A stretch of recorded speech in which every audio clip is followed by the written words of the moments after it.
we say Allah. Okay, so that's God to the Muslims. Some say it's not even the God of the Christians and so on. It's just a God. Some even said it's a moon god.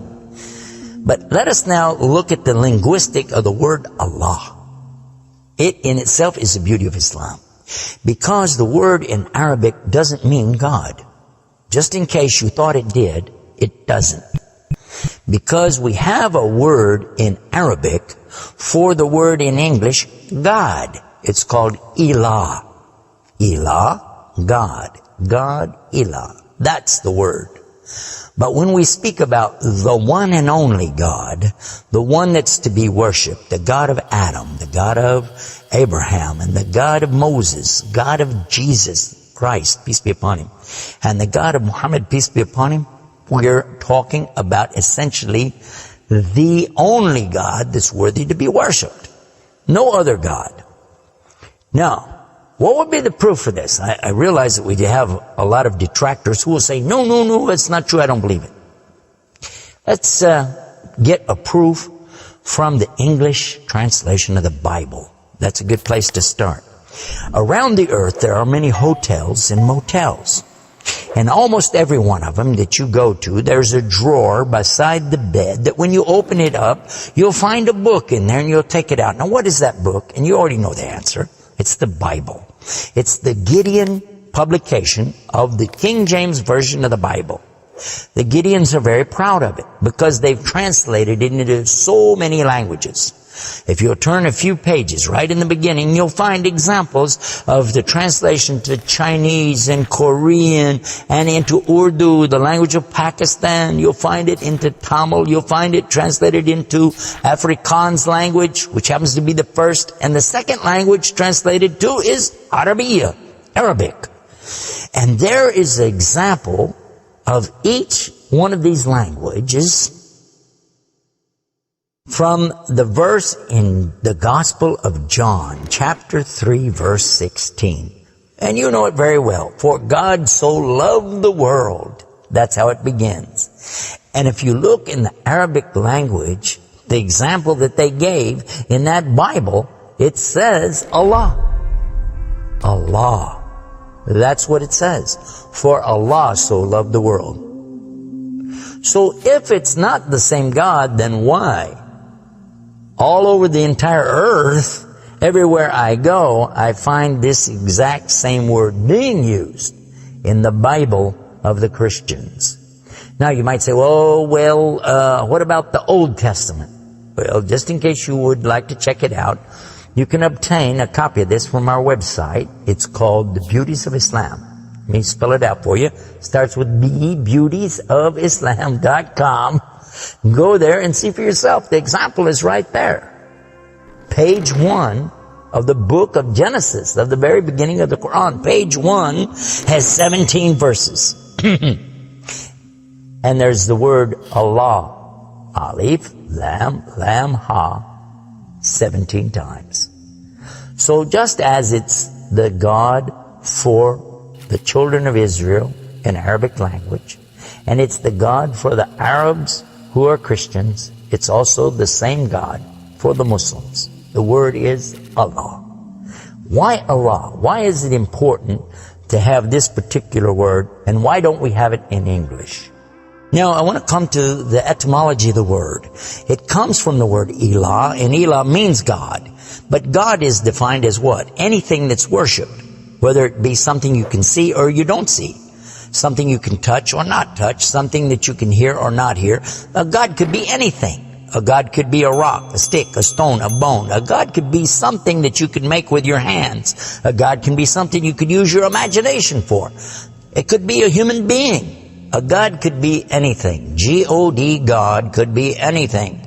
But there is no word in English for Allah. So when you translate the word Allah to be God, you've actually diminished the meaning of Allah. That's why whenever you translate the Bible from English to Arabic, you need to use the word Allah instead of God with a big G, which now gives us a clue to the problem. In the English language, they only have one word, God. little G-O-D. It means something worshipped. It could be idols, images, pictures, statues. It could be human beings. It could be anything. This is God's, little G-O-D-S. But when you mean the God, you have to capitalize the G. You have to make a big G. Now, what happens if you're going to start the sentence with the word God? You have to make a big G anyway, don't you? So you wouldn't know if it was God, big God, or God, a little God, just any old God. You wouldn't know.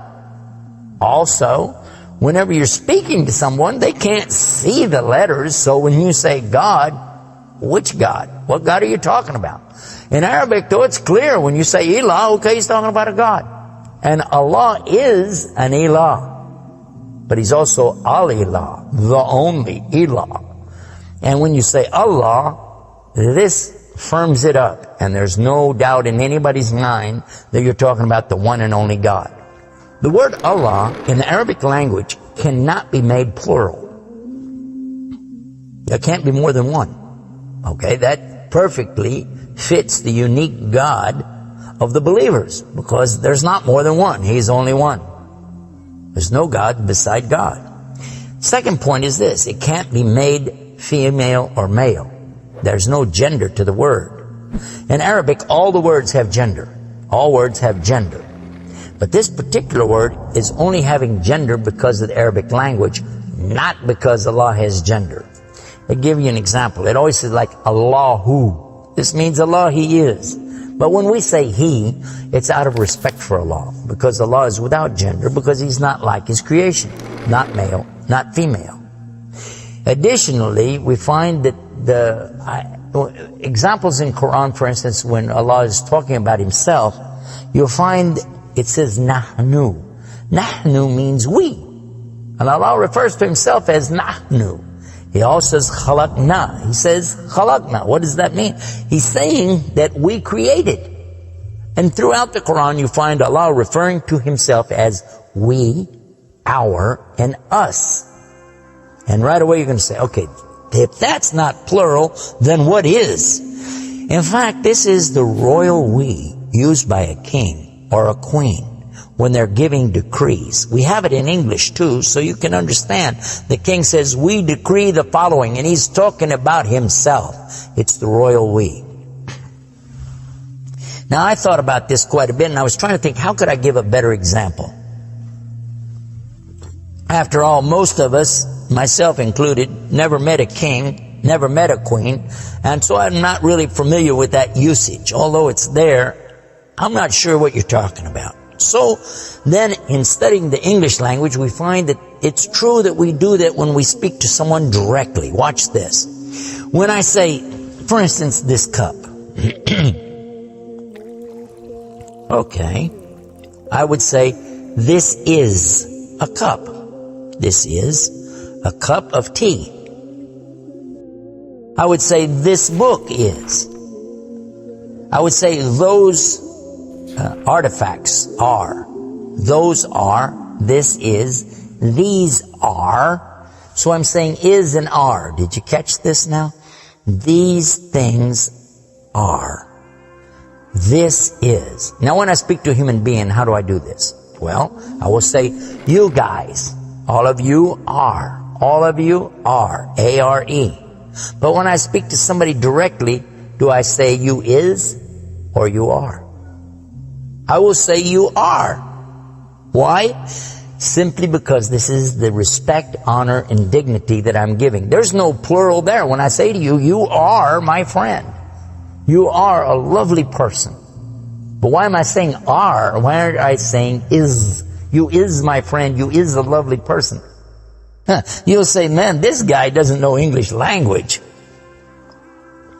And in fact, that's how we can understand this usage of we and our when Allah is talking about Himself.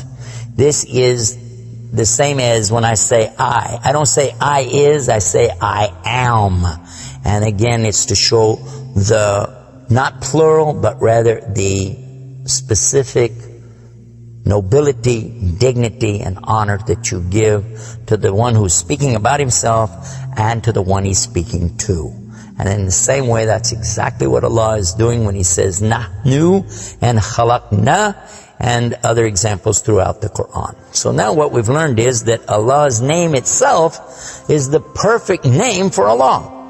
It is something that is so fantastic to describe who He is and who He isn't. The one and only God. There is none other like Him, nothing like unto Him, Allah, and at the same time, the dignity, the royalty, the honor that's due Him is contained in His name. Not like anything else, not male, not female, and yet He is the all Allah, the only God.